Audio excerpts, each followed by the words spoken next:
On est une équipe de passionnés et depuis 2 ans maintenant, on construit des robots qui nous poussent à dépasser nos limites. L'année dernière, nous avons fait notre première participation au concours Eurobot. Nous étions une équipe de 8 personnes et nous avons pu développer un premier prototype pour nous immerger dans cet univers de robotique.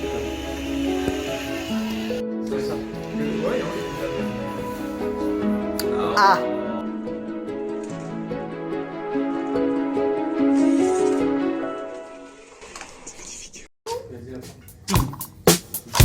L'impression est énervée. Hein. On va essayer de faire ça. Je sais pas si ça rend bien finalement. 4 là, tu trouves qu'il blanc. Il y avait des trucs. Bah oui, mais surtout là, genre dans la carte. Bonjour, je m'appelle Alexis Cadix, je suis chef de projet de l'équipe Lucide et responsable de la partie mécanique. Mon rôle est de coordonner nos efforts, d'assurer que chaque étape de conception et de réalisation est assurée avec nos objectifs et de représenter l'équipe lors des compétitions. Alexis, tu te rappelles l'année dernière, Oui. il passait des semaines entières et genre il arrivait à faire un 360 ou un 180 au robot. Tu sais, il restait parfaitement droit. Ouais. C'était fort ça. Bah là c'est le même principe. Ouais, mais c'est très fort. Là on peut choisir l'angle d'arrivée, t'imagines? N'importe De quelle quoi position, n'importe quel angle d'arrivée. Ouais, c'est un if quoi.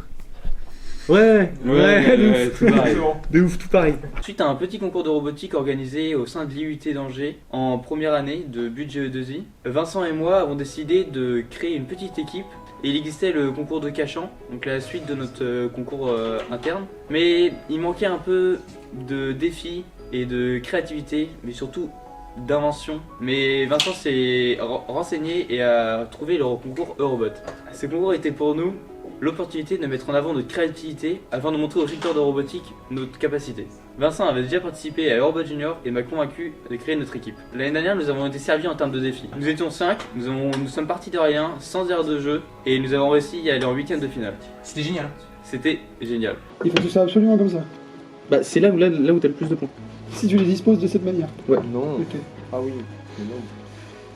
Et le problème c'est que le robot il est plus bas. Oui. Suite à notre performance, plusieurs équipes nous ont encouragés à recommencer cette année. On voulait faire 8ème de finale et on a réussi notre objectif. Ça nous a beaucoup motivés pour recommencer cette année avec le podium en vue.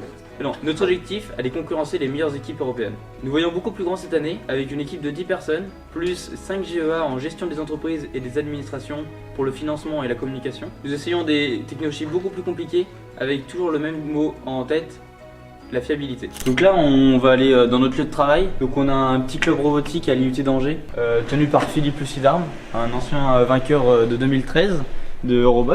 On a aujourd'hui 3 collègues qui travaillent sur le projet. Donc on peut voir d'abord Maxime. Donc Maxime qui est aussi en but 3 GE2I, qui aujourd'hui travaille sur quelques cartes électroniques, donc des convertisseurs Bug Boost. Donc c'est le plus efficace. Bon, à côté il a aussi un plan SolidWorks pour aider Gaëtan qui donc essaye d'améliorer au maximum la solution technique donc pour avoir la meilleure efficacité. Alors moi c'est Gaëtan et cette année je travaille sur le système de récupération des canettes et des planches. Pour rappel, l'un des objectifs de cette année est de ramasser des boîtes de conserve et des planches afin de les empiler pour faire des étages. Nous avons donc réfléchi à plusieurs techniques de ramassage, notamment des pinces ou des ventouses, mais également des électroaimants ou aimants permanents pour les boîtes de conserve. Et nous en avons conclu que pour ramasser les planches, la meilleure solution était les ventouses, et nous avons également conclu que la meilleure solution pour ramasser les boîtes de conserve était les aimants permanents. Cette année, afin de concurrencer les autres équipes, nous avons opté pour une structure symétrique qui pourra stocker jusqu'à 8 planches et 16 boîtes de conserve. Et au fond on a Vincent de la Broisse qui a participé aussi l'année dernière grandement et qui bosse principalement sur tout ce qui est software. Donc, Hello. Donc là je crois que tu te concentres sur la partie de la programmation du robot, C'est ça, sur ouais. le déplacement.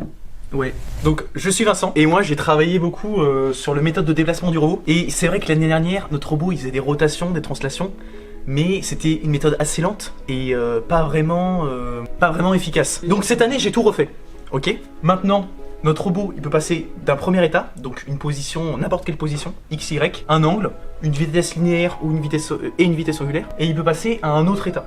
N'importe lequel. Il va trouver toute seule sa trajectoire, une trajectoire prévisionnelle, et ça lui permet d'être beaucoup plus versatile. Imaginez ça couplé à du pathfinding, le robot n'aura plus aucune limite pour se déplacer librement sur l'aire de jeu. Je pense que ce système, c'est vraiment un avantage pour notre équipe.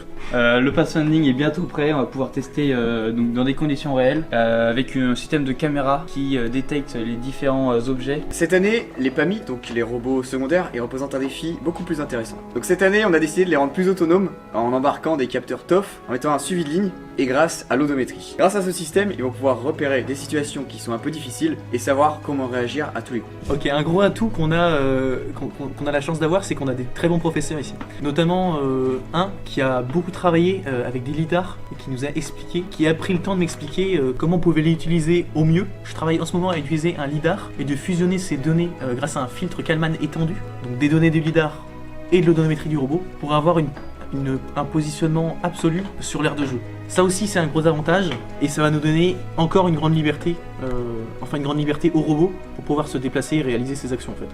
Donc cette année on a la chance d'avoir fabriqué une aire de jeu pour s'entraîner. L'année dernière c'était beaucoup plus compliqué, on était sur le sol. Et cette année on a pu avoir le vrai lino avec les dimensions officielles. Donc on est pressé de pouvoir l'utiliser à 100%.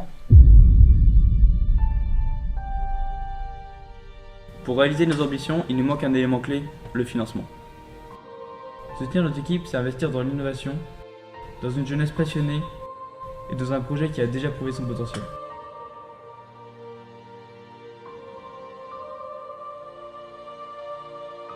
Chaque geste compte et nous serions fiers de représenter votre entreprise à travers notre robot. Avec votre soutien, nous pourrons transformer ce rêve en réalité.